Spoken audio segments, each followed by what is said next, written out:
بسم اللہ الرحمن الرحیم۔ السلام علیکم۔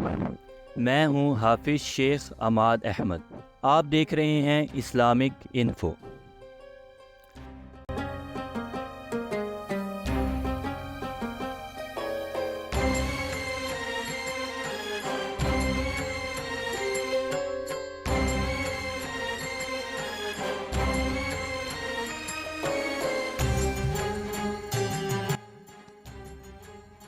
معزز ناظرین، آج ہم بات کریں گے حضرت اویس کرنی رضی اللہ تعالیٰ عنہ کے عفو و درگزر کے بارے میں۔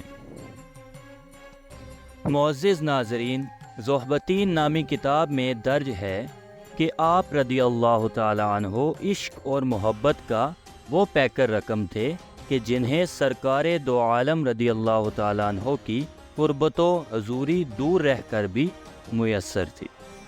فرط محبت میں جنوں کا یہ حال ہو گیا تھا کہ دیوانوں کی مانند برہنہ پا گلیوں میں پھرتے تھے۔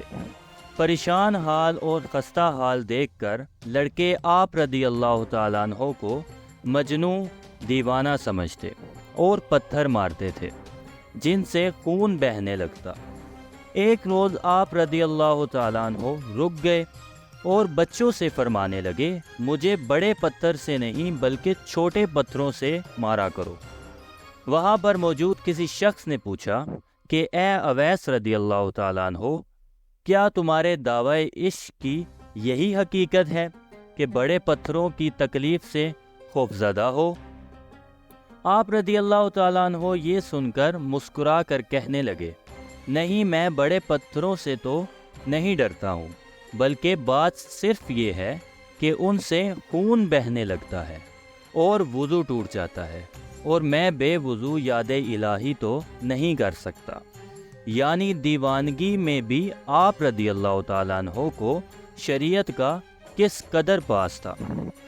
عفو و درگزر ہمارے بزرگوں کا ترائے امتیاز رہی ہے، اگرچہ یہ اب ناپید ہوتا جاتا ہے، مگر ہم آپ کی یاد دہانی کے لیے صرف چند روایات پیش کرتے ہیں۔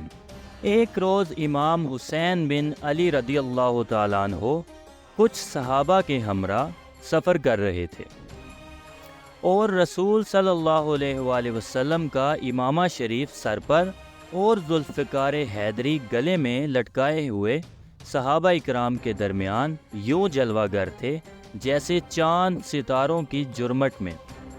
پس ایک اعرابی آیا، دیکھ کر کہنے لگا، کیا آپ علی بن ابو طالب کے فرزند ہیں؟ امام حسین رضی اللہ تعالیٰ عنہ نے کہا، ہاں۔ پھر وہ زبان درازی کرتے ہوئے کہنے لگا، تمہارے باپ علی تو خون ریزوں فتنہ گر شخص تھے۔ یہ سنتے ہی صحابہ اکرام رضوان اللہ تعالیٰ علیہ اجمعین نے اسے مارنے اور ادب سکھانے کا قصد کیا۔ پس امام حسین رضی اللہ تعالیٰ عنہ نے تبسم کرتے ہوئے فرمایا کہ اسے چھوڑ دو۔ پھر آپ رضی اللہ تعالیٰ عنہ نے اسے مخاطب کرتے ہوئے فرمایا کہ مدہوش ہوش پکڑ، اس قدر آدمیت سے نہ گزر، اگر بھوکا ہے تو بتا، ہم تجھے کھانا کھلاتے ہیں، پیاسا ہے تو پانی موجود ہے، مقروض ہے تو بتا، ہم تیرا قرض اتار دیتے ہیں، اور اگر تو ماں یا بیوی سے جھگڑا کر آیا ہے تو ہم سفارش کر دیتے ہیں، اور بارے محنت سے تنگ دل ہے تو تیری مدد کر دیتے ہیں۔ یہ باتیں سن کر اعرابی حیران ہو کر کہنے لگا، آپ اہل بیت کا کرم اس انتہا کو پہنچا ہوا ہے کہ برائی کا بدلہ بخشش اور نوازش سے دیتے ہو۔ پھر حضرت نے ساتھیوں سے فرمایا کہ ہمارے حوصلے بلند پہاڑوں کی مانند ہیں، ہم تیز آندھیوں سے گھبرانے والے نہیں۔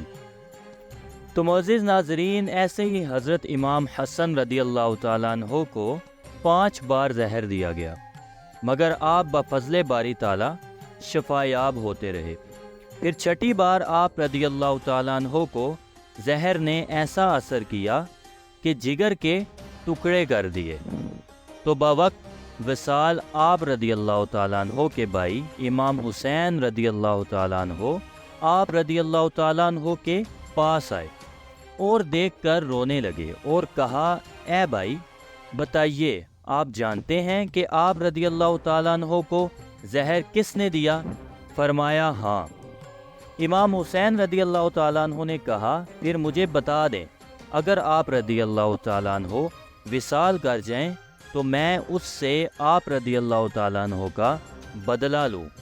فرمایا اے بھائی آپ اس خیال سے پریشان نہ ہو اور کچھ باز پرس نہ کرو بلکہ درگزر کرو، اس لیے کہ ہم خاندان نبوت و اہل بیت نبوی ہیں۔ پس اللہ تعالیٰ کی عزت و جلال کی قسم اگر روز قیامت اللہ تعالیٰ نے مجھے بخش دیا تو میں اس وقت تک جنت میں نہ جاؤں گا جب تک کہ اسے نہ بخشوا لوں جس نے مجھے زہر دیا۔ معزز ناظرین، حضور اکرم صلی اللہ علیہ وآلہ وسلم کے ارشادات کی روشنی میں حضرت اویس کرنی رضی اللہ تعالیٰ عنہ کا مقام۔ تذکرۃ الاولیاء میں حضرت فرید الدین عطار رحمۃ اللہ تعالی علیہ نیت حریر فرمایا ہے کہ رسول اکرم صلی اللہ علیہ وآلہ وسلم اکثر اوقات غروب آفتاب کے وقت صحابہ کرام رضوان اللہ تعالی اجمعین کے ہمراہ شہر سے باہر تشریف لے جاتے اور یمن کی جانب رخ فرما کر ارشاد فرمایا کرتے، جس کا ترجمہ کچھ اس طرح سے ہے، یعنی مجھے یمن کی طرف سے نفس الرحمن کی خوشبو آتی ہے۔ صحیح مسلم شریف کے باب اویس کرنی کی فضیلت میں اور مشکات شریف کے خصوصی باب ذکر یمن و شام کے علاوہ ذکر اویس کرنی میں یہ حدیث مبارکہ درج ہے کہ جس کا ترجمہ یہ ہے کہ حضرت عمر بن خطاب رضی اللہ تعالیٰ عنہ سے روایت ہے کہ رسول صلی اللہ علیہ وآلہ وسلم نے فرمایا ایک شخص یمن سے آئے گا جس کا نام اویس ہوگا، وہ یمن میں اپنی ماں کے سوا کسی کو نہیں چھوڑے گا۔ اس کے بدن میں سفیدی یعنی برس کی بیماری تھی، اس نے اللہ سے دعا کی اور اللہ تعالیٰ نے اس کے بدن سے سفیدی کو ختم کر دیا۔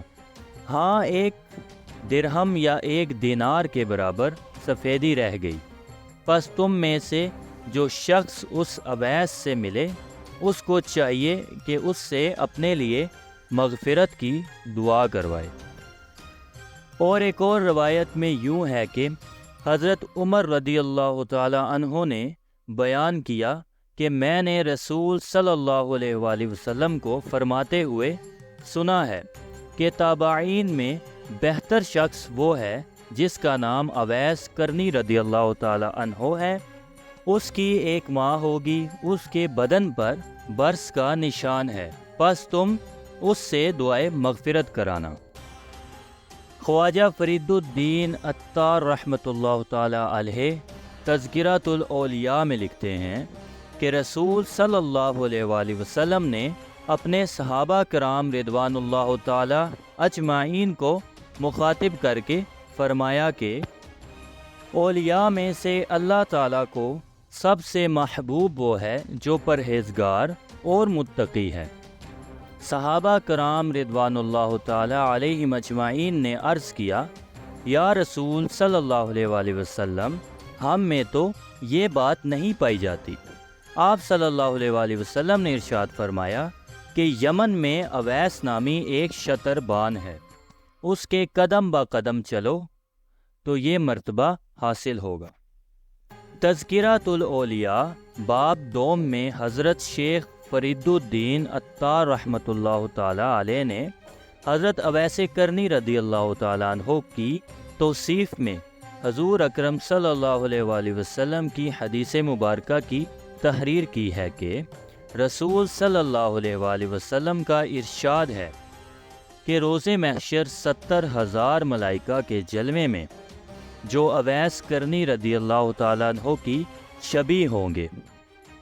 اویس کرنی رضی اللہ تعالیٰ عنہ کو جنت میں داخل کیا جائے گا تاکہ مخلوق ان کو شناخت نہ کر سکے سوائے اس شخص کے جس کو اللہ تعالیٰ ان کے دیدار سے مشرف کرنا چاہیں، اس لیے کہ آپ رضی اللہ تعالیٰ عنہ نے خلوت نشین ہو کر اور مخلوق کی روپوشی اختیار کر کے محض اس لیے ریاضت و عبادت اختیار کی کہ دنیا آپ رضی اللہ تعالیٰ عنہ کو برگزیدہ تصور نہ کرے، اور اسی مصلحت کے پیش نظر روز محشر آپ رضی اللہ تعالیٰ عنہ کی پردہ داری قائم رکھی جائے گی۔